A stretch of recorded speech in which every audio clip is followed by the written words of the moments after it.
Welcome back. So tomorrow at Queen's Hall, I was getting all excited with the fashion show. So the fashion is happening on Sunday, but tomorrow, Saturday, at Queen's Hall, that's the day put aside for the Pride concert, a PrideTT fundraiser. And to share with us details, we welcome the Director of Rejuvenation, Josh Ryan. Josh is here with us. Good morning, Josh. Good morning, GW and CNC3 viewers. Definitely. And with us also, Yannick Gibson, the Creative Director of PrideTT. Yannick, good morning. Hi, good morning, everyone. I'm sure, you know, this month, it's put aside as the Pride Month, and you all would have had different engagements. I know there was a massive coming together there at the Hyatt Regency to get the ball rolling. And then now, I would imagine this is what, the culmination? This is more or less the grand hurrah for the month? Yeah, so on May 17th, which is internationally recognized as the International Day Against Homophobia, Biphobia, and Transphobia, we had a Diversity, Equity, and Inclusion conference hosted in partnership with the Hyatt Regency. However, our Pride Month celebrations actually start in Trinidad today with a Parliament demonstration and continue until the 24th of July. Oh, okay. So I got the timing a bit mixed up there. So it's today really, and I guess the concert is in keeping with more or less the start of this month of your month of I guess awareness. Yeah. So tell me. Awareness and visibility and all of those things, yeah. So as it relates to the concert, I want to find out in terms of the layout, the planning process, what's the experience going to be like for those in attendance? And who's on the bill? Give us some more details. So in terms of the concerts, the process has been, we've been preparing for 5 months. And it has been amazing. The cast is really a family of entertainers, performers working together to really make a creative vision come to life.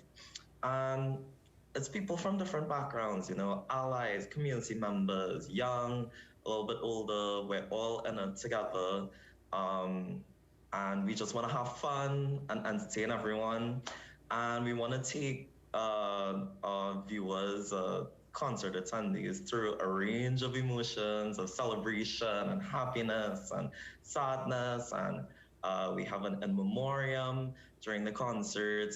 So it's going to be a really great, wild roller coaster time at the concert. On the bill, there's Gabriel Allen, The Flick, Jesus Patterson, Tevin Gall, Jake Saloom, Jaron Saunders, and more. So it is a coming together, I would imagine, of dance, theater, song. It's the full spectrum. Dance, theater, song, monologues, the full spectrum, everything. Yeah.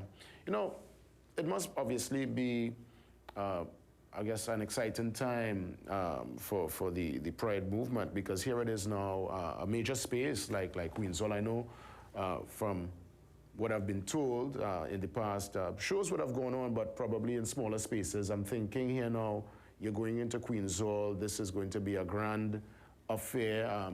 I don't know if plans are in place to tape the affair and show it within the social media space, or probably mainstream sometime down the road. But clearly, you all are making strides. Yes, for sure. We're so excited to be on a stage like Queen's Hall. Shout out to Colleen Campbell.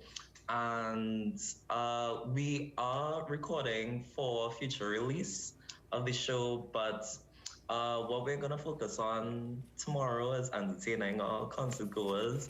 And yeah, we're very excited. We're very excited.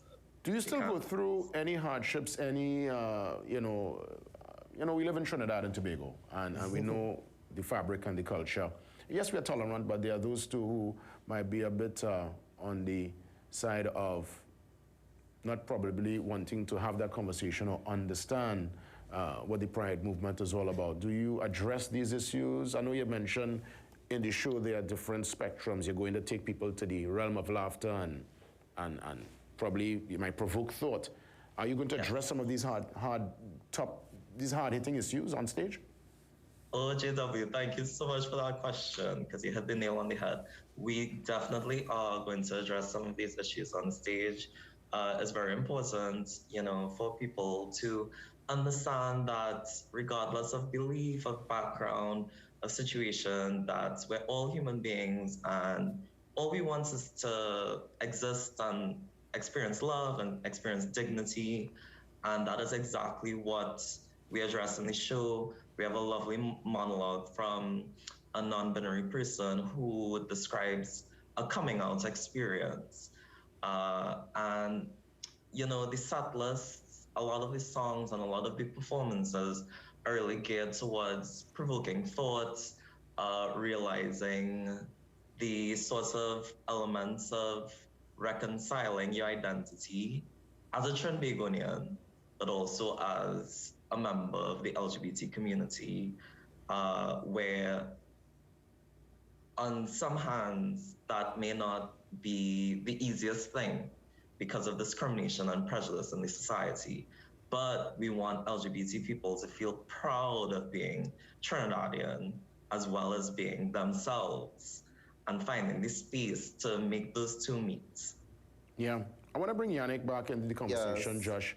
Yannick, I know you said you're heading to Parliament soon to just be visible. If you could sit down, if you could sit with the powers that be, what would be a recommendation via the legal framework to I would imagine, be aligned with the advancements happening across the world and that you want to see applied to Trinidad and Tobago?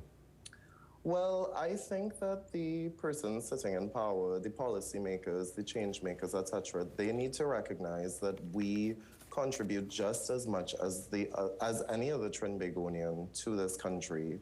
Our theme this year for the month of Pride is rejuvenation.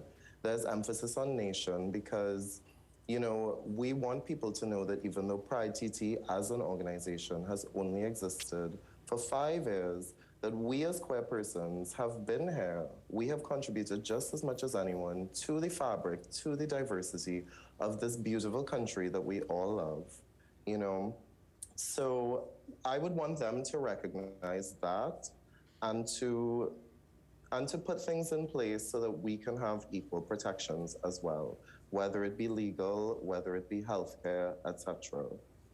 So that's kind of what we aim to do with the month of activities. Apart from the Parliament demonstration and the concert, which focuses on this, we have a lot of other initiatives. For example, a magazine that we're publishing next month in commemoration of 5 years of Pride in Trinidad, which highlights the struggles that we as a community face, how far we've come, how much further we have to go.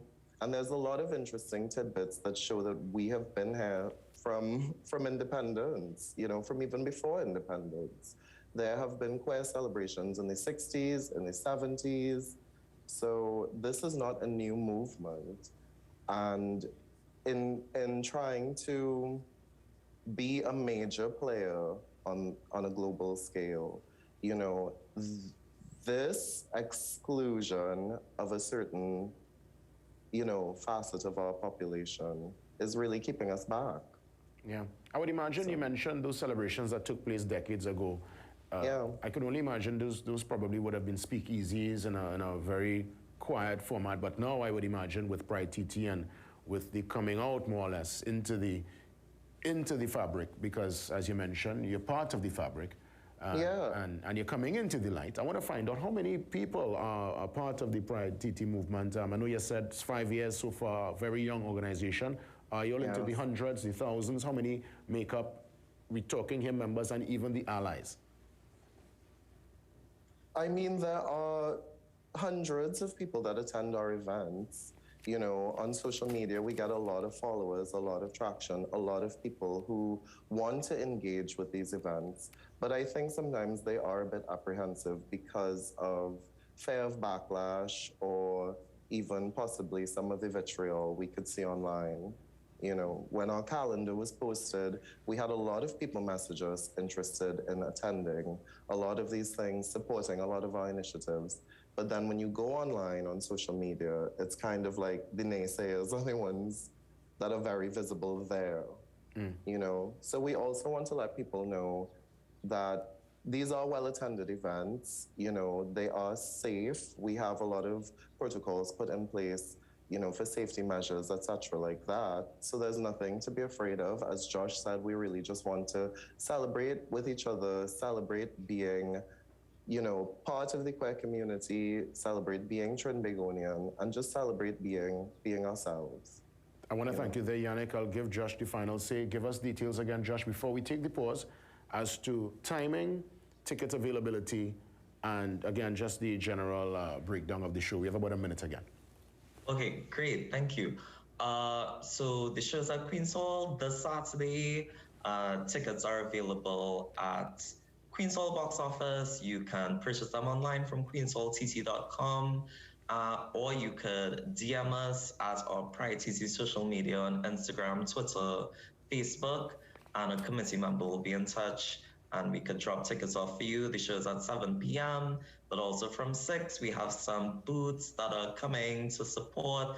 Hardcore's doing a wonderful sampling for us, and we have some people doing some really great stuff with cookies and some Pride merchandise. So please come out, support.